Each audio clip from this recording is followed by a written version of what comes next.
Class 10th वालों, pair of linear equations के competency based questions की इससे बेस्ट कलेक्शन आपको पूरे यूट्यूब पे, गूगल पे कहीं नहीं मिलेगी। दावा है मेरा, हर एक सवाल गोल्ड है भाई। आपको काफी नए सवाल देखने को मिलने वाले हैं और हर एक सवाल आपको कुछ नई चीज सिखाएगा, आपको सोचने पे मजबूर करेगा, आपकी कॉम्पिटेंसी बिल्ड करेगा और आपके कॉन्सेप्ट्स को और स्ट्रांग करेगा। आप लोग बस वीडियो को एंड तक देखना, हर एक सवाल को अच्छे से समझना है आपको। आप सीखने के लिए आए हो, ठीक है, ये चीज आपको ध्यान रखनी है। आप लोगों को अगर ये वीडियो पसंद आए तो प्लीज चैनल को एंड में सब्सक्राइब जरूर करके जाना। और ऐसे ही मैंने चैप्टर 1 और चैप्टर 2 के लिए भी वीडियोस डाली हुई हैं कॉम्पिटेंसी बेस्ड क्वेश्चन की, वो भी जरूर चेकआउट करना। तो आप लोगों के सामने पहला सवाल है और देखो ये सीबीएसई ने ही पूछा हुआ सवाल है और बहुत बेहतरीन सवाल है क्योंकि इसकी लैंग्वेज बहुत कंफ्यूजिंग है। और जब ये सवाल आया था ना पेपर में, काफी टीचर्स ने भी इस सवाल को गलत सॉल्व किया था, तो तुम समझ सकते हो कि एक अच्छे लेवल का क्वेश्चन है। क्या कह रहा है सवाल? In the given figure, graphs of two linear equations are shown. The pair of these linear equations is, और ये आपके ऑप्शंस हैं, एमसीक्यू में पूछा गया था और ये रहा आपका ग्राफ। अब देखो यार, यहाँ पर एज अ स्टूडेंट हम लोगों के ना कॉन्सेप्ट किस तरीके से चेक हो रहे हैं, ध्यान रखना। मेरे को ये तो दिख रहा है कि यार ये L1 है, ये L2 है, ये दोनों की दोनों लाइंस है, लेकिन ये मेरे को ना ग्राफ में ऐसा इंटरसेक्ट होते हुए नहीं दिखाई दे रही। लेकिन अगर मैं आपसे पूछूं क्या ये पैरेलल लाइंस है, आप लोग सीधा सीधा मना कर दोगे। और फिर यहाँ पे ना सीबीएसई ने एक डी ऑप्शन दिया हुआ था जानबूझ के बच्चों को कंफ्यूज करने के लिए कि ये इनकंसिस्टेंट दिख रहा है। इनकंसिस्टेंट का मतलब होता है जिनके सॉल्यूशन ना हो, कंसिस्टेंट का मतलब होता है जिनके सॉल्यूशन हो, ठीक है, ये दो टर्म्स हैं। Inconsistent but can be made consistent by extending the lines. तो अब आपके दिमाग में चमक जाता है कि यार हाँ सर, इसको अगर मैं एक्सटेंड कर दूं इस डायरेक्शन में तो ये लाइन इसके साथ इंटरसेक्ट कर जाएगी। अरे भाई, तुम कब से इतनी अथॉरिटी देने लग गए कि लाइन को एक्सटेंड कर सको? लाइन तो दोनों डायरेक्शंस में वैसे भी एक्सटेंड करी जा सकती है, चाहे तुमको यहां पे दिख ना रहा हो। तो यहां पर ये सिर्फ और सिर्फ कंफ्यूज करने के लिए ऑप्शन दिया गया है। आपको सोचना ही, आपकी ओरिजिनलिटी किस तरीके से होनी चाहिए इस क्वेश्चन को लेके कि सर अगर मैं इसको ऐसे एक्सटेंड करता हूं तो obviously they will meet, that means this is nothing but a consistent pair of equations. और यहां पर आपको यूनिक सॉल्यूशन दिख रहा है, कोइंसाइडिंग वाला केस नहीं है, hence the answer is a. तो डी ऑप्शन देख के फटाफट से इस पे जंप नहीं करना है। बहुत टीचर्स ने, बहुत स्टूडेंट्स ने ये वाली गलती करी थी। कंसिस्टेंट और इनकंसिस्टेंट का एकदम बेसिक लेवल पर मतलब समझो। कंसिस्टेंट का मतलब है ऐसी लाइंस जिनमें सॉल्यूशन हो, चाहे वो यूनिक हो, चाहे वो इन्फाइनाइटली मेनी वाला हो। और इनकंसिस्टेंट का मतलब है कि लाइंस आपको पैरेलल दिखनी चाहिए। यहाँ पर जब आपको लाइंस दिख रही थी तो वो पैरेलल नहीं थी, कोइंसाइडिंग नहीं थी, यानी कि यूनिक सॉल्यूशन वाला केस है, कंसिस्टेंट केस है, आंसर इज ए। यहां पर उसने ग्राफ में दिखाया नहीं इंटरसेक्टिंग पॉइंट, तो क्या ये इंटरसेक्ट नहीं करेंगी क्या? अगर ये लाइन सेगमेंट होती तो फिर अलग तरीके से सोचते, लेकिन अगर लाइन है, लाइन तो भाई बाय डेफिनेशन ही एक्सटेंड करी जा सकती है दोनों डायरेक्शन में। आपकी परमिशन किसने मांगी है? आई होप बात समझ आ गई होगी आपको कि इस सवाल में क्या पूछ रहा था, किस तरीके से वो फंसाना चाह रहा था। एक और सवाल है, ये सवाल मैंने पहले भी कराया हुआ है, आराम से देखेंगे सवाल की लैंग्वेज क्या है और सवाल किस तरीके से कंफ्यूज कर सकता है आपको। अ 2 डिजिट नंबर, ठीक है भाई साहब, इज रिवर्स्ड, ठीक है भाई साहब, एंड बोथ आर एडेड, ठीक है भाई साहब, together and it results in a perfect square, then the sum of the digits is. यहां पर ना मैं आपको एक दो कॉन्सेप्ट बता देता हूं। कोई से भी 2 डिजिट नंबर को आप ऐसे लिख सकते हो। अब आप किसी भी 2 डिजिट नंबर को ऐसे लिख सकते हो, लेकिन इसका एक्सपैंडेड फॉर्म कैसे लिखा जाता है ये समझ लो। ये है आपका वंस प्लेस या फिर यूनिट प्लेस और ये है आपका टेंस प्लेस। तो जो भी डिजिट आपकी टेंस प्लेस पे है ना, उसको 10 से मल्टीप्लाई कर दो, और जो भी डिजिट आपकी वंस या फिर यूनिट प्लेस पे है उसको 1 से मल्टीप्लाई कर दो। y को 1 से मल्टीप्लाई करके तो y रहेगा और इसको ऐड कर दो। सर क्या यही कॉन्सेप्ट मैं 3 डिजिट वाले नंबर्स में भी लगा सकता हूं? बिल्कुल लगा सकते हो। आपने बचपन में पढ़ा होगा ना, प्लेस वैल्यू फेस वैल्यू, वही कॉन्सेप्ट है ये। बहुत से बच्चों को नहीं पता होता है, इसलिए मैं फटाफट से इसको थोड़ा सा आप लोगों को इलैबोरेट कर रहा हूं। यहां पर x को किससे मल्टीप्लाई करोगे? 100 प्लेस पे है, तो this can be written as in expanded form 100x plus 10y plus z। ठीक है। अब यहां पे थोड़ा सा कुछ ना पैटर्न्स को ऑब्जर्व करो, ये पैटर्न बेस्ड सवाल है। अगर आप एक्स वाई लेते हो और वाई एक्स लेते हो, ठीक है, इसको आप ऐसे लिख सकते हो दोस्तों 10x प्लस वाई, और इसको अब आप कैसे लिखोगे 10y प्लस एक्स, ठीक है, 10y प्लस एक्स। और अगर आप इनको ऐड कर देते हो, देखो x y plus y x करते हो तो आपको क्या मिलेगा 10x plus x that is 11x, y plus 10y that is 11y, तो 11 टाइम्स x प्लस y। तो आज के बाद हमेशा याद रखना ये चीज, कभी भी तुम कोई 2 डिजिट नंबर को रिवर्स करके दोनों को ऐड करते हो, हमेशा तुमको 11 का मल्टीपल मिलेगा, हमेशा। बचपन में अंकल आते थे घर पे, बोलते थे ना कि एक 2 डिजिट का नंबर सोचो, चलो अब इसको उल्टा कर दो और अब इन दोनों को ऐड करो, जो भी तुम्हारा आंसर आ रहा है वो पक्का 11 की टेबल में होता होगा। तो अंकल कोई जादूगर नहीं थे, चमत्कार नहीं थे, इट वाज मैथ्स जो आपको यहां पे दिख रही है, ये हमेशा ट्रू होगा। सिमिलरली मैं एक और तुमको पैटर्न बता देता हूं ताकि दिमाग में बैठ जाए। अगर कोई 2 डिजिट नंबर को रिवर्स करके माइनस करो, this is 10x plus y, this is 10y plus x. अगर आप माइनस करते हो x y minus y x लेते हो तो देखो 10x minus x is 9x और y minus 10y is minus 9y, तो 9 times of x minus y. तो जब आप किसी 2 डिजिट नंबर को रिवर्स करके दोनों को सब्ट्रैक्ट करोगे तो आपको हमेशा 9 का मल्टीपल मिलेगा, ये चीज ध्यान रखना, ठीक है। ये कुछ पैटर्न है जो आपको पता होने चाहिए। सिमिलर टाइप के पैटर्न खुद से आपको 3 डिजिट नंबर्स के लिए फिगर आउट करने हैं कि XYZ लिया और फिर ZYX लिया, ठीक है, तो और उन दोनों को ऐड किया तो कोई पैटर्न दिख रहा है या नहीं दिख रहा। अब सवाल क्या कह रहा है यहां पे कि जब आपने किया तो आपको एक परफेक्ट स्क्वायर मिला, तो ऑब्वियस सी बात है मेरे को सोचना किस तरीके से है कि ये जो 11x प्लस वाई है, this needs to be a perfect square, this needs to be a perfect square. तो सबसे पहला मेरे दिमाग में ये आएगा कि सर ये 11 का स्क्वायर ही हो जाए तो x प्लस वाई मेरा 11 हो जाएगा। लेकिन मैं आपको एक काउंटर दे रहा हूं, क्या सिर्फ x प्लस वाई 11 हो सकता है या फिर कुछ और चीज पॉसिबल नहीं है? अगर मैं x प्लस वाई की जगह 44 डालूं, ठीक है, तो क्या ये 11 टाइम्स 4 टाइम्स 11, तो 11 का भी स्क्वायर है और 2 का भी स्क्वायर है, तो अल्टीमेटली ये एक परफेक्ट स्क्वायर होगा किसका, 2 टाइम्स 11 का स्क्वायर हो जाएगा ये। तो ऐसे भी तो पॉसिबल है इसको परफेक्ट स्क्वायर की तरह देखना, लेकिन मेरा आंसर 11 क्यों है? आप सब के सब फटाफट बोलोगे sir answer is 11। You know what's the reason? क्योंकि यहां पे 2 डिजिट नंबर है, 2 डिजिट नंबर यानी कि x प्लस वाई, अगर x और y अगर 2 डिजिट नंबर के पार्ट है तो क्या उनका सम कभी भी 11 से ऊपर या फिर ऐसा 44 हो सकता है? 11 तो हो सकता है कि 8 और 3 हो गया, 9 और 2 हो गया, तो 11 तो हो सकता है x प्लस वाई का सम, लेकिन क्या 44 हो सकता है या फिर और कोई बड़ा परफेक्ट स्क्वायर सोचो तो क्या वो कभी हो सकता है 2 सिंगल डिजिट्स का सम? नहीं। इसलिए हम ये सारे के सारे ऊपर वाले केस रिजेक्ट कर देते हैं इस वाले सवाल में, और इसका करेक्ट आंसर क्या है 11। Got it? मजा आ रहा है? अभी तो और मजा आएगा भाई, रुको, अभी तो और मजा आएगा। चलो इस चैप्टर में जान है वर्ड प्रॉब्लम्स के अंदर, ठीक है, और मैं खड़े खड़े ना ऐसी ऐसी वर्ड प्रॉब्लम्स बना सकता हूं जो तुमको घुमा देंगी, और वो मैं कराऊंगा भी सही। अभी मैं कुछ वर्ड प्रॉब्लम्स करा रहा हूं, मेरे वन शॉट में मैंने कुछ वर्ड प्रॉब्लम्स कराई है। मेरे को आपसे ये प्लीज़ बात करनी है, मैं 2 मिनट लूँगा।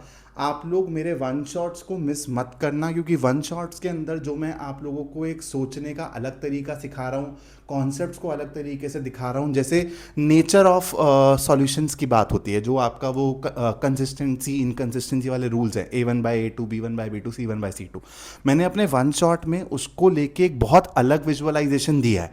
बिना पेन उठाए आप वो वाले सवाल कर लोगे, find the value of a known वाले, फाइंड द वैल्यू ऑफ के वाले।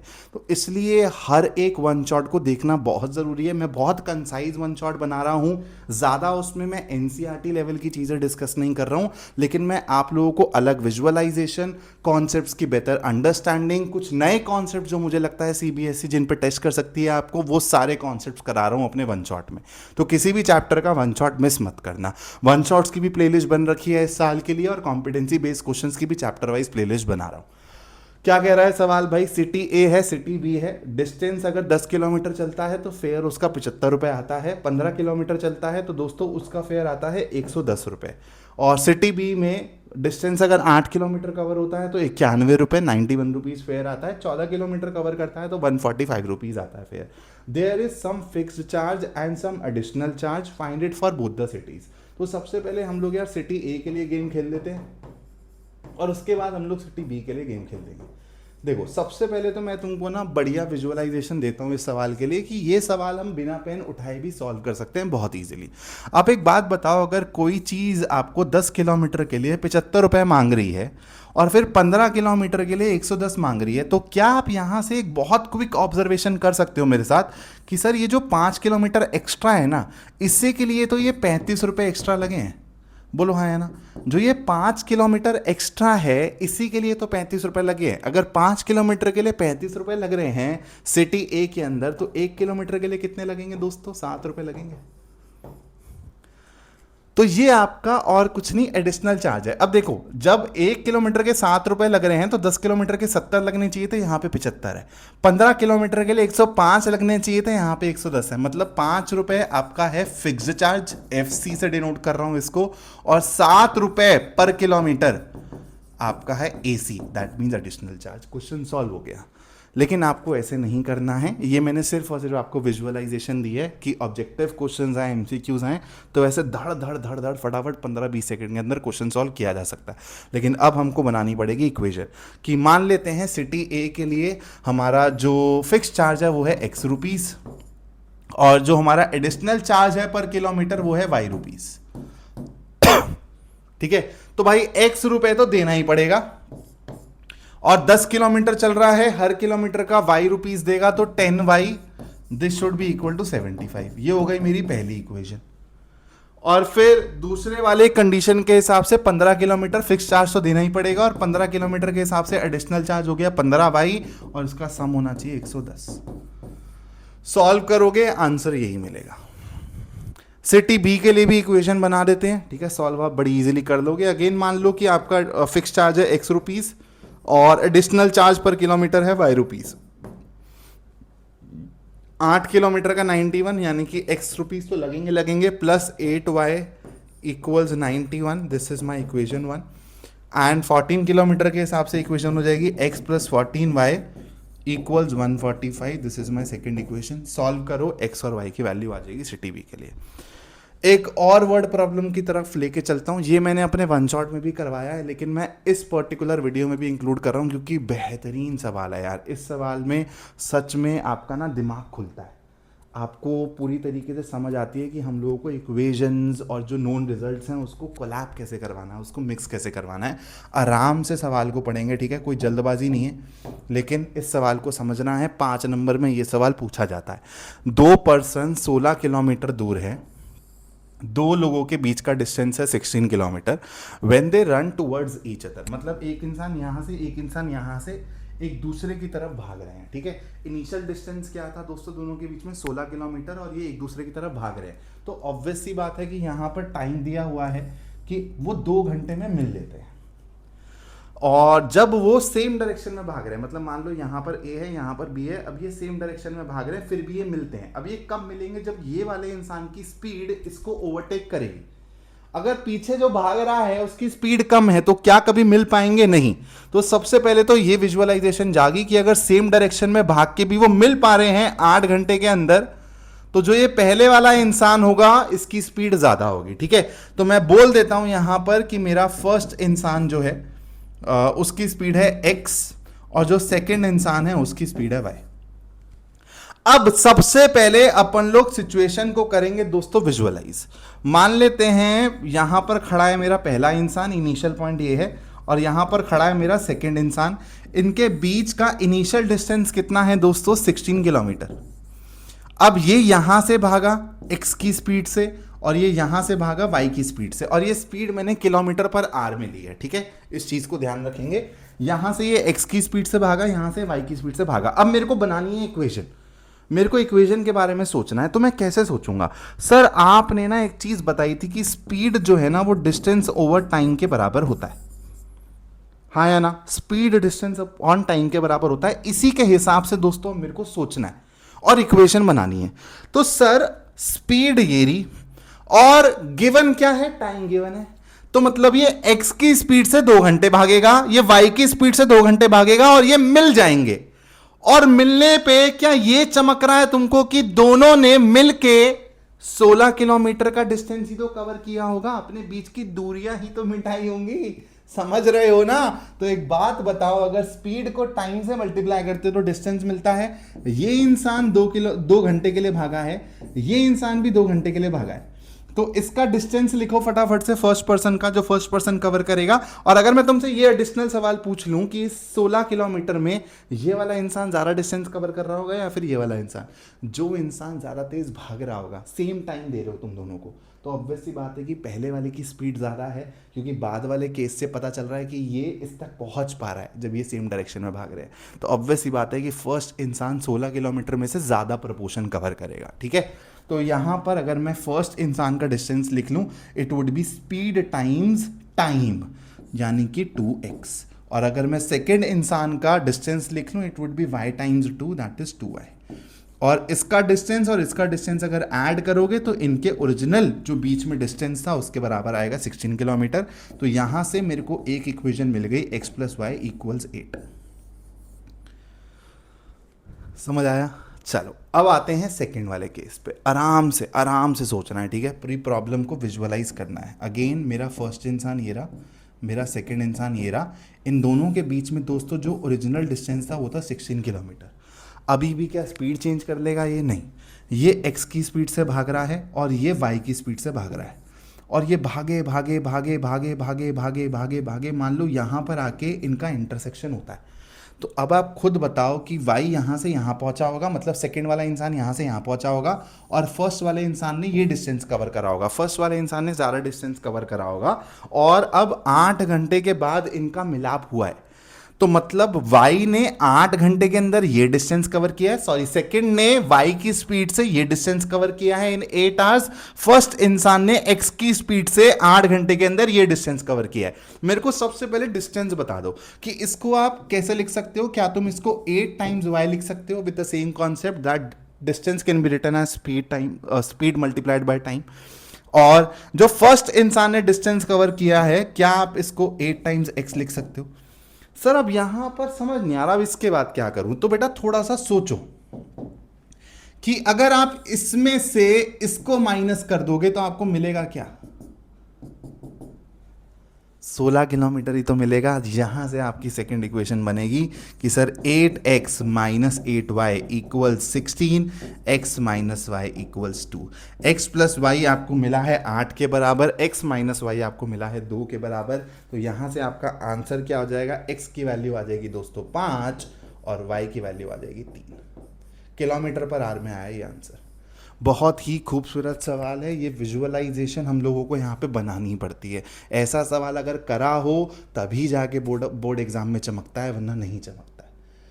थोड़े से और सवालों की तरफ लेके चलता हूँ। इस सवाल में आपको बहुत कुछ नया सीखने को मिलेगा, ठीक है? और अभी तो यार मैं ना कॉम्पिटेंसी बेस्ड क्वेश्चंस करवा रहा हूँ, अभी तो मैं MCQs की ट्रिक्स नहीं दिखा रहा हूँ आपको।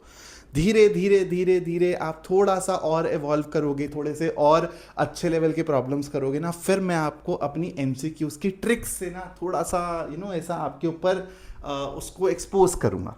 आपको फिर समझ आएगा कि MCQs की तो इतनी बेहतरीन ट्रिक्स है ना यार। और मैं वेट कर रहा हूँ उस मोमेंट के लिए कि जब मैं MCQs आप लोगों के साथ प्रैक्टिस करूँ, और फिर आपको देखने को मिलेगा कि इतनी अप्रोचेज हैं जो हम मिलके सीखेंगे। विजुअलाइजेशन इतनी हमारी स्ट्रांग होगी, हमारी कॉम्पिटेंसी इतनी बिल्ड होगी। और मैं आपको दावा दे रहा हूँ, अगर आप मेरे चैनल को पकड़ के मेरे साथ मेहनत करते हो ना, बोर्ड एग्जाम में जो आपके 20 MCQs आएंगे, MCQs को लेके तो मैं गारंटी दे रहा हूँ। मैं मतलब ऐसे अप्रोचेज, ऐसे सॉल्यूशंस आप लोगों को बताऊंगा कि आपका एकदम दिमाग खुल जाएगा, आपका चमक जाएगा दिमाग एकदम कि अरे सर ऐसे भी सोच सकता था।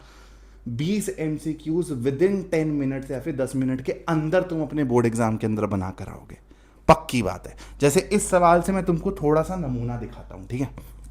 देखो सवाल क्या कह रहा है, 3x + 4y का जब x + 2y के साथ रेशो लिया गया तो 9:4 आया आंसर।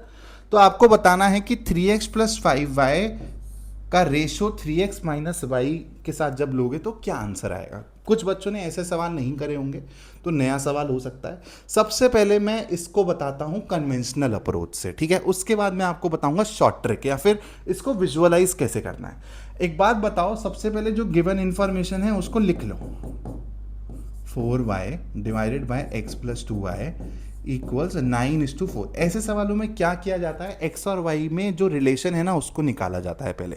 तो यहाँ पर अगर आप क्रॉस मल्टीप्लाई कर दोगे दोस्तों तो 4 टाइम्स 3 हो जाएगा 12x, 4 टाइम्स 4 हो जाएगा 16y, 9 टाइम्स x हो जाएगा 9x, 9 टाइम्स 2 हो जाएगा 18y। ठीक है, तो 9 को इधर ले आओ, 16 को उधर भेज दो दोस्तों, तो ये हो जाएगा 3x इक्वल्स 2y।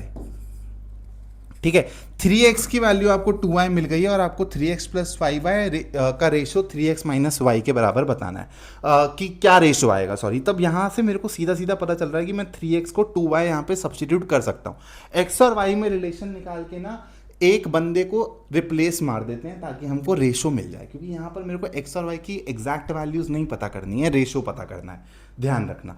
तो यहाँ पे 3x की जगह मैं 2y रख दूंगा, तो 2y plus 5y divided by 2y minus Y.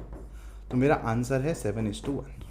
ठीक है, ध्यान रखो ऐसे सवालों में आप x और y की एग्जैक्ट वैल्यू के पीछे नहीं भागते हो, रेशियो के पीछे भागते हो। रेशियो के लिए आपको x और y में रिलेशन चाहिए होता है, बस उस रिलेशन को यूज करके आप एक वेरिएबल को सब्स्टिट्यूट कर देते हो इन टर्म्स ऑफ अनदर और आपको आंसर मिल जाता है। ये कॉन्सेप्ट है। लेकिन हम लोग अगर MCQ आ गया ना तो ये अप्रोच नहीं फॉलो करेंगे। अब देखना क्या बढ़िया अप्रोच तुम लोगों को सिखाने वाला हूं। एकदम दिमाग ना अपना खाली कर दो, जो भी आता है जैसे भी आता है सब कुछ छोड़ दो और बस 2 मिनट के लिए मेरे को पेशेंटली सुनना। ठीक है, तो एक ही बारी में चमक जाएगा। मैंने जब इसको पढ़ा ना, देखो यार मैं तुमको ना एक बहुत सिंपल सी बात बताता हूं। लोगों को लगता है कि maths is about formulas, maths is about calculation, but it is not true. Maths is more about manipulation, maths is more about observation. Maths आपकी ऑब्जर्वेशन स्ट्रांग करती है। इसलिए जो बच्चा मैथमेटिकली अच्छा होता है, जिसका दिमाग मैथमेटिकली साउंड होता है, अब देखना वो ज़्यादा प्रैक्टिकल डिसीजंस लेगा, वो ज़्यादा बेटर डिसीजंस लेगा, कैलकुलेटिव डिसीजंस लेगा, ऐसे ही कुछ भी नहीं डिसाइड कर लेगा। तो जब मैंने इस चीज़ को देखा, मेरे दिमाग में ना एक चीज़ आई यार कि यहाँ पे 3x है, यहाँ पर x है, यहाँ पर 4y है और यहाँ पे 2y है। अगर मैं इसको 2 से मल्टीप्लाई कर दूं तो मेरे को 2x प्लस 4y मिलेगा, बोलो हाँ या ना। और यहाँ पे 9 है और यहाँ पे 4 है। एक तरीके से जो ये 4 है ये इसको डिनोट कर रहा है दोस्तों, और जो 9 है ये इसको डिनोट कर रहा है, बोलो हाँ है ना। अगर मैंने यहाँ पे डिनोमिनेटर में जो है इसको 2 से मल्टीप्लाई किया तो 2x प्लस 4y मिल जाता है। इसको अगर 2 से मल्टीप्लाई करूंगा तो 8 तक पहुंच जाऊंगा। 2x प्लस 4y और 3x प्लस 4y में डिफरेंस क्या है? डिफरेंस है सर x का। अगर आप इसको 2 से मल्टीप्लाई करोगे तो आपको 2x प्लस 4y मिल जाएगा और ये 3x प्लस 4y है, तो x का डिफरेंस है। तो 4 से 8 पहुंच गए, लेकिन ये 9 था, यानी कि जो बचा इन दोनों में से वही आप x को अज्यूम कर सकते हो। यानी कि x की वैल्यू अगर आप 1 डाल दो, अब देखो 9 बनाना है आपको, x की वैल्यू यहाँ पे 1 डालोगे तो ये 3 होगा, ये 6 होना चाहिए, यानी कि y की वैल्यू 1.5। तो फटाफट से रख के मैं क्वेश्चन को सॉल्व कर दूंगा। तो ये हो जाएगा 3 plus 5 Guna 1.5 is 7.5 divided by this is 3 और माइनस 1.5। तो आंसर आएगा आपका 10.5 divided by 1.5 which is nothing but 7:1। This is pure observation. ये प्रैक्टिस कर करके सीखोगे। जैसे ही ये चीज देखी, अभी मैं ऐसा एक और सवाल कराऊंगा, ठीक है, तो आप लोगों को वहां पर और बेटर अंडरस्टैंडिंग होगी इस पर्टिकुलर मेथड की। मैंने जैसे ही पढ़ा मेरे को चमक गया इन दोनों के बीच में रिलेशन, कि अगर मैं इसको 2 से मल्टीप्लाई करता हूं ना तो यहां पर मैं x को अलग कर सकता हूं, क्योंकि 2x प्लस 4y मिल जाएगा और ये 3x प्लस 4y है, तो x बच जाएगा। 4 को 2 गुना करूंगा तो 8, यानी कि 9 में से 8 निकला, एक जो बचा वो मैं x को अज्यूम कर सकता हूं। तो मैंने यहां पे अज्यूम कर लिया x को 1, y की वैल्यू फटाफट से ओरली निकाल ली 1.5, 1.5 और यहां पे x की जगह 1 और y की जगह 1.5 फटाफट से पुट कर दिया। और ये एक जेनरिक केस की तरह नहीं, जैसे जो मैंने पहले वाला मेथड बताया था उसमें आपको यही मिला था ना 3x इक्वल्स 2y। तो ये एक जेनरिक चीज थी और मैंने इसको स्पेसिफिक केस में कन्वर्ट कर दिया कि x की जगह 1 डाल दूंगा, y की जगह 1.5 डाल दूंगा। एक्चुअली सेम आंसर मिलता अगर मैं x की जगह 2 और y की जगह 3 डाल देता। x और y का रेशो ये चलना चाहिए बस, फिर आपके आंसर हमेशा 7:1 ही आएंगे। एक और सवाल दिखाता हूं, ठीक है, एक और सवाल दिखाता हूं सेम अप्रोच से। इसमें हम लोग कन्वेंशनल अप्रोच नहीं फॉलो करेंगे, ध्यान से देखना। 3 डक हैं, 2 डकलिंग्स हैं, 32 केजी इनका वेट है, 4 डक्स हैं। और बेटा सिर्फ ये बोर्ड एग्जाम के लिए तैयार नहीं हो रहे हो आप, बोर्ड एग्जाम के बाद जब आप बड़े बड़े कोचिंग्स, अगर आपको आगे जेई के लिए प्रिपेयर करना है तो आप एलन का, आकाश का, पीडब्ल्यू का, जब इन सबके स्कॉलरशिप टेस्ट में बैठोगे ना, तो ऐसे सवाल जब आपको एमसीक्यूज मिलेंगे ना, तो यही अप्रोचेस जो मैं सिखा रहा हूँ ना, इनसे फटाफट से सवाल सॉल्व होंगे। जैसे ये वाला सवाल मैं कन्वेंशनल तरीके से इक्वेशन बना के नहीं सॉल्व कर रहा हूँ, ठीक है, आपको एक डिफरेंट अप्रोच, आपकी विजुअलाइजेशन और स्ट्रॉन्ग कर रहा हूँ कि फिर मेरे को सबसे पहले 3 डक्स और 2 डकलिंग्स। इंपॉर्टेंट क्या है, जब आप इंफॉर्मेशन को पढ़ रहे हो तो वो आपके दिमाग में बहुत अच्छे से बैठ जानी चाहिए। 3 डक्स और 2 डकलिंग्स का वेट है 32 केजी, 4 डक्स और 3 डकलिंग्स का वेट है 44 kg, 44 kg. What is the weight of 2 ducks and 1 duckling? चलो इसको भी मैं तुमको 2 तरीकों से बताता हूं, ठीक है। देखो एक बात बताओ, 3 डक थे, 2 डकलिंग थी, और फिर 4 डक हो गए और 3 डकलिंग हो गई। तो एक बात बताओ, एक डक का इंक्रीज हुआ और एक डकलिंग का इंक्रीज हुआ, और इसकी वजह से वेट कितना बढ़ गया? 12 केजी। तो क्या मैं सीधा सीधा इस इंफॉर्मेशन को ऐसे बोल सकता हूं कि एक डक और एक डकलिंग का वेट 12 केजी है, और मेरे से सवाल में पूछा गया है 2 डक और 1 डकलिंग का वेट क्या होगा, मतलब 12 से तो ऊपर ही होगा मेरा आंसर। अब देखो ऑप्शंस को देखो, ठीक है, again a very smart approach. क्या अगर आप इसमें 1 डक का वेट और डालते हो, क्या लगता है आपको, क्या ये 40 या फिर 40 से ऊपर जाने वाला है? अरे भाई 3 डक और 2 डकलिंग का वेट ही 32 केजी है, 12 में 28 ऐड करना पड़ेगा। आपको लगता है कि 3 डक्स और 2 डकलिंग्स का वेट अगर 32 केजी है और यहां पर 1 डक का वेट फिर 28 केजी हो जाएगा, तो ऑब्वियसली मैं विद अजम्पशन, विद अप्रोक्सीमेशन बाकी 3 ऑप्शंस को नेग्लेक्ट करके सीधा सीधा ए मार सकता हूं, ठीक है। दिस इज कि मैंने थोड़ा सा यहां पर अप्रोक्सीमेट करी चीजों को, डेटा को बहुत अच्छे से ऑब्जर्व किया और आंसर निकाल दिया 20 केजी। सर नहीं, मेरे को एग्जैक्ट आंसर चाहिए, तो मैं उसके लिए भी तुमको एक अप्रोच बता रहा हूं। ये चीज समझ आ गई? बोलो कि 1 डक और 1 डकलिंग का वेट है 12 केजी। अब देखो थोड़ा सा ऑब्जर्वेशन और यहां पे मजबूत करो कि 3 डक है, 2 डकलिंग्स है, 4 डक्स है और यहां पर है अपने पास 3 डकलिंग्स। अगर मैं तुमको बोलता हूं कि एक काम करो यार दोस्तों, यहां पे तुमने ये जो इंफॉर्मेशन निकाली है ना, इसको इसके साथ यूज करो। 1 डक 1 डकलिंग का वेट है 12 केजी, 3 डक 2 डकलिंग का वेट है 32 केजी। अगर तुम इसको 2 से मल्टीप्लाई कर दोगे तो 2 डक और 2 डकलिंग का वेट मिलेगा तुमको 24 केजी। बोलो हाँ है ना? तो 2 डक और 2 डकलिंग का वेट है अगर 24 और 3 डक और 2 डकलिंग का वेट है 32 केजी, तो क्या 1 डक का वेट 8 केजी नहीं हो गया? तो 12 में 8 जोड़ोगे आंसर आएगा 20। तो पहले मैंने इन दोनों इंफॉर्मेशन से एक ऑब्जर्वेशन निकाली और फिर जो ऑब्जर्वेशन ली इसको मैंने पहले वाले केस के साथ ले लिया, तो मेरा आंसर 20 केजी आ गया, ठीक है। इक्वेशंस बनाए बिना इस सवाल को सॉल्व करा है। ये अप्रोचेस धीरे धीरे बिल्ड होंगी, टेंशन मत लेना, ऐसी बहुत सारी अप्रोचेस है। This is just a mayor example, ठीक है। चलो बढ़ते हैं थोड़ा सा और आगे। ओहो ब्यूटीफुल क्वेश्चन। ऐसा वर्ड प्रॉब्लम आपको यूट्यूब पे लोगों के लेक्चर्स में दिखेगा भी नहीं। लोग ऐसी वर्ड प्रॉब्लम लेते भी नहीं है, और ये बहुत ज़्यादा चांस रखती है कि सीबीएसई किसी भी रैंडमली किसी भी सेट में डाल सकता है। आपके सेट में ऐसी वर्ड प्रॉब्लम आ गई ना, आप लैंग्वेज ही डिकोड करते रह जाओगे, प्रॉब्लम नहीं सॉल्व होगी। तो आपको ऐसे सवाल करने हैं दोस्तों जिनकी लैंग्वेज अच्छी है, और इसके लिए मैं आपको रेकमेंड कर भी चुका हूँ। मैथ्स के लिए तो मैं कॉम्पिटेंसी बेस्ड क्वेश्चन करवा रहा हूँ, लेकिन आप लोगों को सेल्फ स्टडी भी तो करनी है, खुद से भी तो ऐसे क्वेश्चंस करने हैं कि थोड़ी सी अलग लैंग्वेज है तो आप डिकोड कर पा रहे हो या नहीं कर पा रहे हो।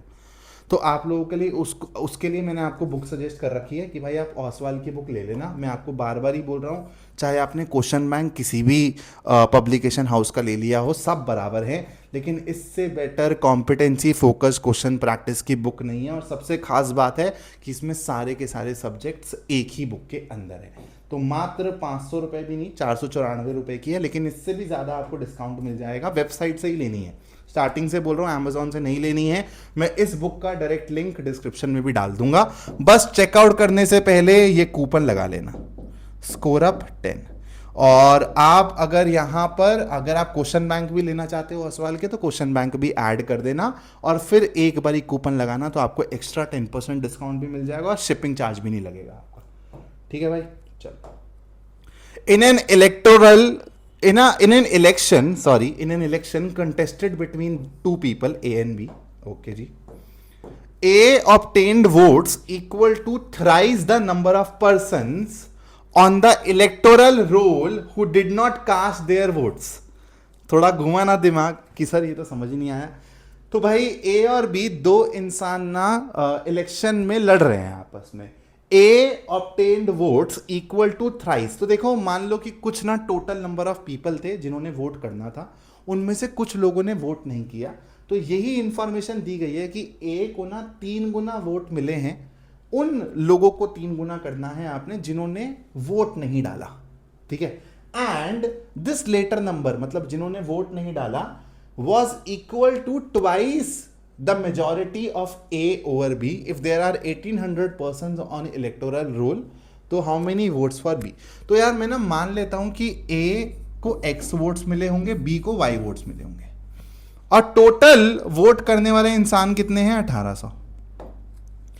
अब एक बात बताओ, अगर X A को मिले हैं और Y जो है वो B को मिले हैं और टोटल 1800 लोगों ने वोट करना था, अगर मैं पूछूं कि ये काउंट मेरे को बताओ, तो क्या आप बोल सकते हो सर 1800 में से X और Y वोट्स पड़े हैं, तो अगर मैं इसको माइनस कर दूंगा तो यही वो लोग हैं जिन्होंने वोट नहीं डाले हैं। 1800 minus X minus 5 is the number of people who did not cast their votes.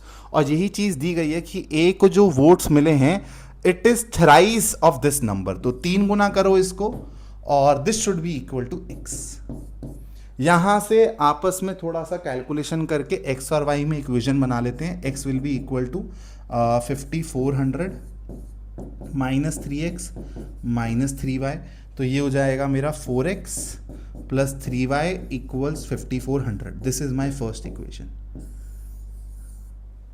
दूसरी इक्वेशन कैसे बनेगी? यहां से, एंड दिस लेटर नंबर जो ये 1800 माइनस X माइनस Y है was equal to twice his majority।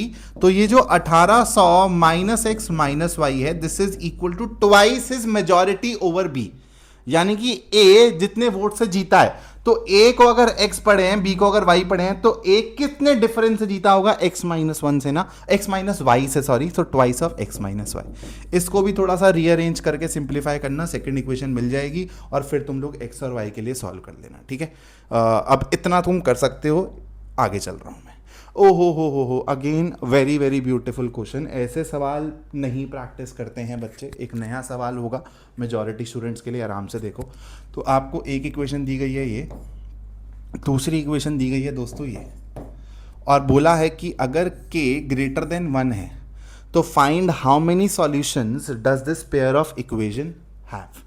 तो यार देखो, सबसे पहले तो मैं क्या करता हूँ, अगर मेरे को नंबर ऑफ सॉल्यूशंस के बारे में पता करना है कि पैरेलल है, इंटरसेक्टिंग है, कोइंसाइडिंग है, तो सबसे पहले तो A1/A2 B1/B2 C1/C2 वाला कॉन्सेप्ट लगाता हूँ आंख बंद करके। फिर मैं इसके बारे में सोचूंगा। ये एक अलग इन्फॉर्मेशन है जो मेरे को सवालों में यूजुअली नहीं दी जाती है। तो k-1 का रेशो लेना पड़ेगा k² -1 के साथ, और फिर 1 का रेशो लेना पड़ेगा k+1 के साथ, और फिर माइनस ऑफ k+1 का माइनस ऑफ k² के साथ। तो मतलब मैं सीधा सीधा ऐसे लिख रहा हूँ, ठीक है। और 1 टाइम्स k² दिया हुआ, तो चलो मैं ऐसे लिख लेता हूँ, क्या पता जानबूझ के दिया हो, इसका कुछ असेंस हो, मतलब हो। तो एक बात बताओ, k² -1 को तुम k+1 k-1 लिख सकते हो, तो क्या ये तुमको 1/k+1 ही मिल जाएगा? तो मतलब A1/A2 और B1/B2 में तो मेरे को इक्वालिटी दिख गई। तो या तो भाई ये हो सकता है कि नो सॉल्यूशन वाला केस हो, या तो ये हो सकता है कि कोइंसाइडिंग वाला केस हो, इनफाइनाइट सॉल्यूशन वाला केस हो। अब डिपेंड करता है सब कुछ इस पे। तो k+1, तो एक काम करते हैं भाई, इन दोनों को ना इक्वल रख के देखते हैं कि k की वैल्यू क्या निकलेगी, और इस कंडीशन के हिसाब से k की वैल्यू आ रही है या नहीं आ रही है।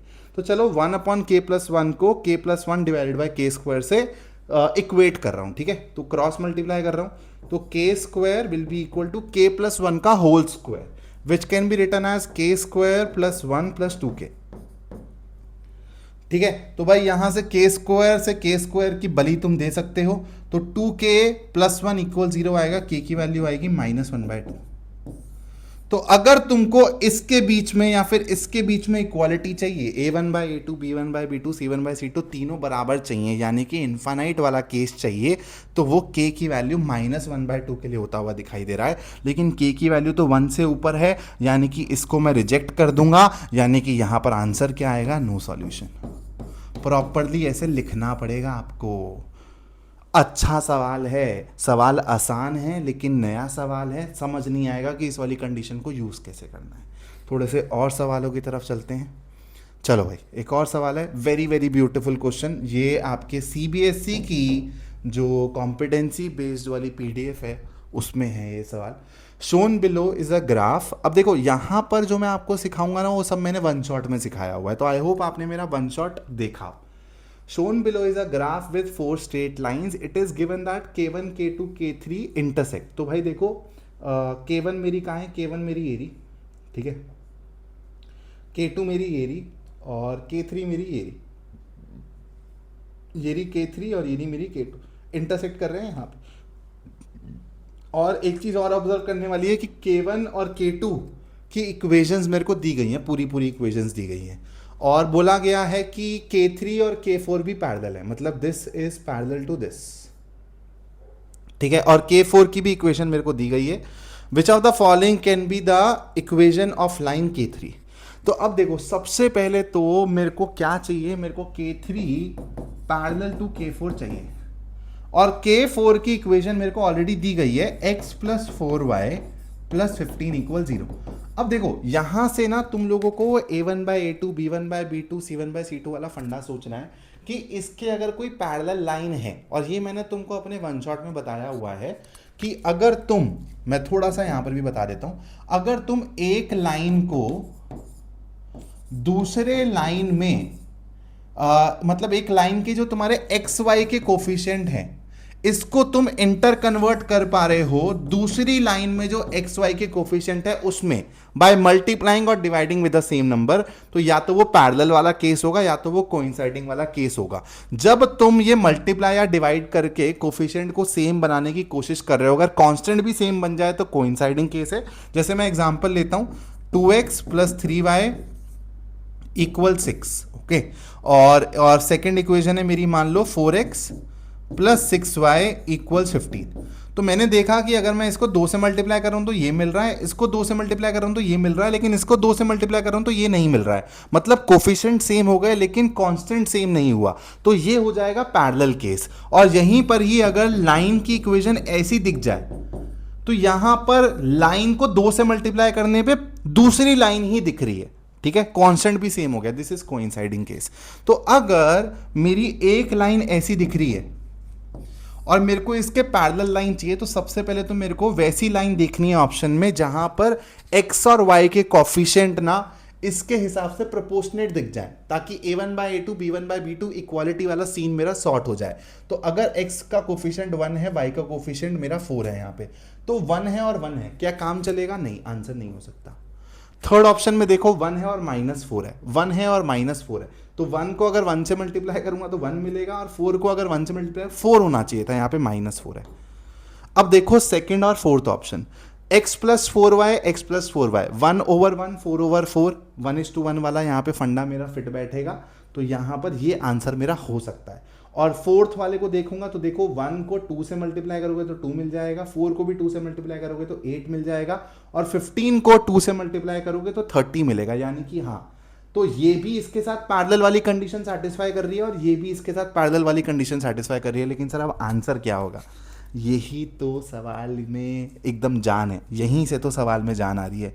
तो भाई जो तुम्हारा K3 है वो इस पॉइंट से पास कर रहा है ना, क्या तुम इस पॉइंट को निकाल सकते हो?